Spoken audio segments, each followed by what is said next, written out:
Ավետարան ըստ Մարկոսի գլուխ 6: Եվ Հերովդես արքան լսեց այս բաները, որովհետև Հիսուսի անունը հայտնի էր դարձել, և նա ասաց. Հովհաննես Մկրտիչը հարություն է առել մեռելներից, և դրա համար զորություններ են գործվում նրա միջոցով: Ուրիշներ ասում էին, թե Եղիան է, իսկ մյուսները, թե մարգարե է կամ թե մարգարեների նման մեկը: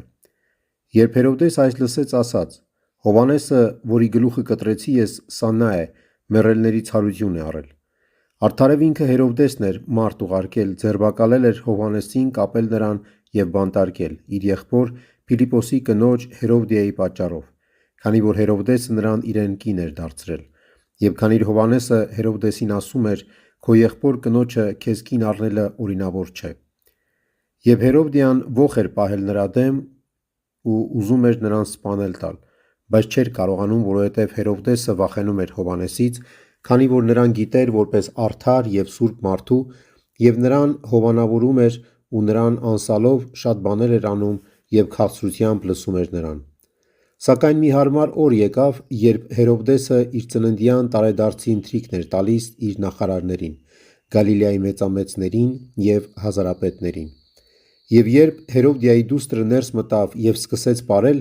դուր եկավ Հերովդեսին և սեղանակիցներին: Թագավոր աղջկան ասաց. Ուզիր ինձնից, ինչ որ կամենում ես, և ես քեզ կտամ: Եվ երդվեց նրան շատ անգամ, թե դու ինձանից ինչ էլ որ ուզես, քեզ կտամ, մինչև իսկ իմ թագավորության կեսը: Աղջիկը դուրս գնալով իր մոր ասաց. Ինչ ուզեմ: Եվ սա ասաց. Հովհաննես Մկրտչի գլուխը: Եվ աղջիկը շտապով վերստին մտնելով թագավորի մոտ, ասաց. Ուզում եմ, որ հիմա ինձ տաս սկուտեղի վրա Հովհաննես Մկրտչի գլուխը: Եվ թագավորը սաստիկ տրտմեց, բայց իր երդումների և հրավիրյալների պատճառով չուզեց նրան մերժել: Եվ թագավորը իսկույն դահիճ ուղարկեց ու հրամայեց բերել Հովհաննեսի գլուխը: Եվ սա գնաց գլխատեց նրան բանտում ու նրա գլուխը սկուտեղով բերեց և տվեց աղջկան և աղջիկը տարավ տվեց իր մորը: Երբ Հովհաննեսի աշակերտները լսեցին, եկան վերցրին մարմինը և դրեցին գերեզմանի մեջ: